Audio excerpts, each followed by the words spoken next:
सुबह मैं फजर के बाद मैं स्विमिंग करता हूँ। ज़िया को कहा कि ज़िया यार अगर कोई घंटी बजे तो मुझे फौरन बताना। लक वुड हैव इट, वो घंटी बजी, जनरल आसिम मुनीर लाइन पर थे, वज़ीर आज़म। हमने बड़ा भरपूर उनको जवाब दिया है और अब हमें सीज फायर करने की दरख्वास्त आ रही है। पाकिस्तान के जो वज़ीर आज़म है वो भी जनाब सुबह सुबह उठ के स्विमिंग कर रहे थे और यहाँ हम बेचारे अमेरिका में जहाँ मिसाइल नहीं थे, ड्रोन स्ट्राइक नहीं थी, हम बेचारे पाकिस्तान के लिए इतने परेशान थे जब हम इमेजेस देख रहे थे लाहौर के अंदर हिंदुस्तान के ड्रोन्स के, पिंडी में हिंदुस्तान के ड्रोन्स। हमारे स्क्वाड्रन लीडर को शहीद किया, हमारे बाकी एयरमैन जो थे वहां बैठे हुए एयरबेस पे उनको शहीद किया गया, कई और जवान शहीद हुए, कुछ नहीं किया हमने। भारत ईंट से ईंट बजा गया हमारी, हमने जवाब नहीं दिया, बस सीज फायर मान लिया। लेकिन न्यूयॉर्क टाइम्स की जो इमेजरी है सैटेलाइट के थ्रू वो ये जरूर बताती है कि पाकिस्तान में नुकसान थोड़ा सा ज्यादा हुआ है। हमारे रनवेज के ऊपर खड्डे हैं, हमारा रहीम यार खान का जो एयरपोर्ट है उसकी ज्यादा तबाही हुई है। अब ये पकड़े गए हैं,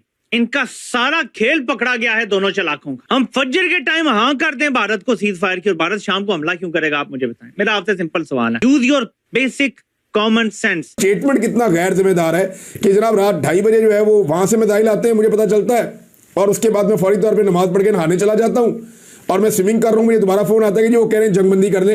मैं कहता हूँ जी बिस्मिल्लाह करें।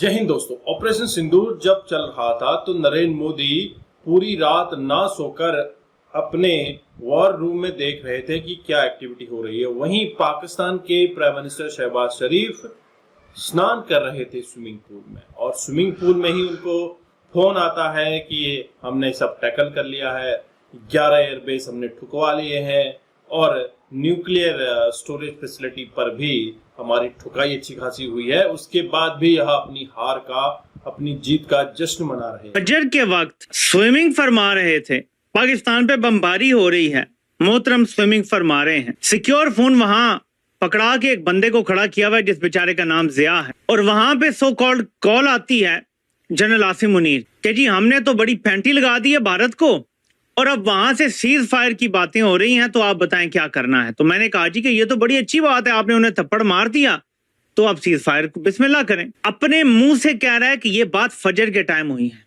क्या आपको पता है कि भारत ने पाकिस्तान की एयर बेसिस पे हमला कब किया? शाम को। सो फजर के टाइम सीज फायर भारत कह रहा है करो, उसके बाद आपने हाँ कर दी फजर के टाइम ही। देखें, गौर करें, अब ये पकड़े गए हैं, इनका सारा खेल पकड़ा गया है दोनों चलाकों का। चलाक बंदा चलाकी में कुछ ना कुछ गलती कर देता है और हम तो बैठे हुए हैं इनकी गलतियां पकड़ने के लिए। फजर के टाइम सीज फायर आया, ठीक है, ऑप्शन। शहबाज शरीफ ने फौरन कहा, काबीना से नहीं पूछा, मीटिंग नहीं की, पार्लियामेंट के कोई बात नहीं हुई, एग्जेक्टिव ऑर्डर दिया कि जी सीज फायर पे बिस्मिल्लाह। सीज फायर पाकिस्तान ने नहीं मांगा, इसके बकौल सीज फायर वहां से आया, यानी भारत ने हमसे मांगा सीज फायर, हमने फौरन हाँ कर दी जी। उसके बाद 12 घंटे बाद फजर के भारत ने हमारे एयर बेसिस पे हमला किया, सिंध में हमला किया, पंजाब में हमला किया, जगह जगह उन्होंने हमले। क्योंकि शहबाज शरीफ ने फजर के टाइम कह दिया था कि बिस्मिल्लाह करें, हमने उसकी कोई परवाह नहीं की। हमारे स्क्वाड्रन लीडर को शहीद किया, हमारे बाकी एयरमैन जो थे वहां बैठे हुए एयरबेस पे उनको शहीद किया गया, कई और जवान शहीद हुए, कुछ नहीं किया हमने। क्योंकि फजर के टाइम नहाते हुए शहबाज शरीफ ने कह दिया था कि जी बिस्मिल्लाह करें। उसके बाद भारत ईंट से ईंट बजा गया हमारी, हमने जवाब नहीं दिया, बस सीज फायर मान लिया। अब यहां से सोचें, ये सच हो सकता है कि सीज फायर भारत मांग रहा हो और भारत ही आप हाँ कर दें हम फजर के टाइम हाँ कर दें भारत को सीज फायर की और भारत शाम को हमला क्यों करेगा, आप मुझे बताएं। मेरा आपसे सिंपल सवाल है, common sense, use your basic common sense. कि फजर के टाइम भारत ने कहा हम जंगबंदी चाहते हैं, पाकिस्तान ने फजर के टाइम ही जवाब दे दिया, फौरी तौर पर जनरल आसिम मुनीर ने कहा जी वहां से राब्ता हो रहा है, वो कह रहे हैं जंगबंदी कर दो, सीज फायर कर दो। शहबाज शरीफ ने कहा बिस्मिल्लाह, ये तो बड़ी अच्छी बात है। उन्होंने फौरन फोन पे वहां बता दिया डीजीएमओस ने कि जी बिल्कुल हम सीज फायर के लिए तैयार हैं। अब बताएं, भारत रिक्वेस्ट कर रहा है सीज फायर की, हम मान गए हैं, 12 घंटे बाद उसने क्यों हमला किया पाकिस्तान पे, जबकि पाकिस्तान तो सीज फायर के लिए मान गया था। उस हमले के आधे घंटे बाद ट्रंप कहता है जी हमने सीज फायर सारा तय कर लिया है, विच मीन्स कि ये कॉल मोदी की तरफ से नहीं आई थी, ये डीजीएमओ की तरफ से नहीं आई थी, ये ट्रंप के किसी रिप्रेजेंटेटिव की तरफ से थी, मार्को रूबियो या जो भी, कि जी आपने सीज फायर करना है। और अब हमें समझ आती है कि वो रात जब कॉल की मार्को रूबियो ने जनरल आसिम मुनीर से बात की और कहा कि जंग बंद करो, ऑर्डर आया इसने शहबाज से कहा जी ऑर्डर आ गया, जंग बंद है, तो वो बंद होगी। वहाँ पे 2:30 बजे रात को मुझे आर्मी चीफ ने बताया कि भारत ने बैलिस्टिक मिसाइल चलाए हैं नूर खान एयरबेस पे। बाकी सारी तफसीलात मुझे बताएं। टाइम बताया वज़ीर आज़म ने 2:30 बजे के बाद का। और पाकिस्तान में जो फजर की नमाज होती है वो इस्लामाबाद में 3:30 बजे हो जाती है। यानी आजकल गर्मियों का दौर है तो बहुत जल्दी सुबह फजर हो जाती है अजान। तो बताते हैं 2:30 बजे ये हुआ, उसके बाद 3:30 बजे आपको पता है फजर हो जाती है। और फजर के बाद वो कहते हैं मैं चला गया स्विमिंग पूल में नहाने के लिए। अब अंदाज़ा करें कि आर्मी चीफ वज़ीर आज़म को कह रहा है कि जनाब बैलिस्टिक मिसाइल्स आ रहे हैं, एयरबेस के ऊपर भी आकर गिरे हैं और जगह जगह जो है वो टारगेट किया जा रहा है, लगातार ड्रोन्स आ रहे हैं।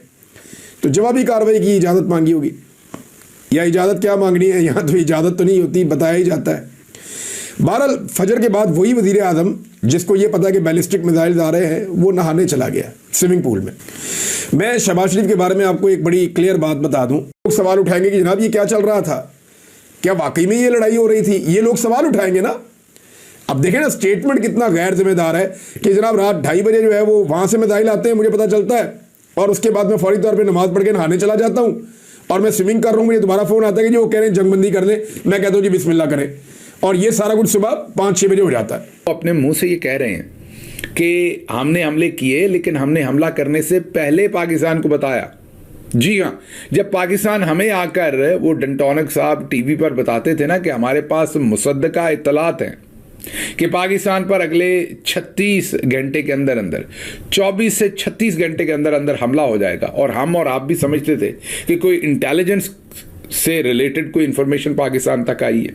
अब जयशंकर ने भांडा फोड़ दिया है, उसने अपने मुंह से आगे बता दिया कि हम थे जो डायरेक्ट बताते थे पाकिस्तान को। तो असल में आपको और हमें धोखा दिया गया और हमें यह नहीं बताया गया कि इंडिया के साथ हम इस चीज़ पर ऑन बोर्ड थे या कम से कम कम्युनिकेशन में थे, और इंडिया हमें डायरेक्टली बता रहा था कि हमने आप पर हमला करना है। और हम लोगों को तैयार करने के लिए हम टेलीविज़न पर रात के 2 बजे आकर ये प्रेस कॉन्फ्रेंस कर देते थे कि पाकिस्तान पर हमला होने लगा है। दोस्तों, पाकिस्तान जैसे दो मुहे सांप से अगर आपको बचना हो तो डेफिनेटली आपने उनसे कोई संबंध नहीं रखना है। एक कहावत वो कही जाती है, अगर आपको सांप और पाकिस्तानी कहीं पर मिल जाए तो आप सांप को छोड़ दीजिए। लेकिन क्या ऐसा दुनिया कर रही है? पूरी दुनिया पाकिस्तान से अपना फायदा उठाती है। जिस तरह से आप देख रहे हैं, अमेरिका हमेशा पाकिस्तान को अपने घेरे में लिया रहता है। अभी हाल ही में IMF ने वॉर के दौरान $1 बिलियन का लोन सैंक्शन किया है, जबकि भारत ने आह्वान किया था कि इस पर आप काम कीजिए, इसको रिव्यू कीजिए। उसके बावजूद पैसा दिया गया है। आप अपने विचार कमेंट में रखिए।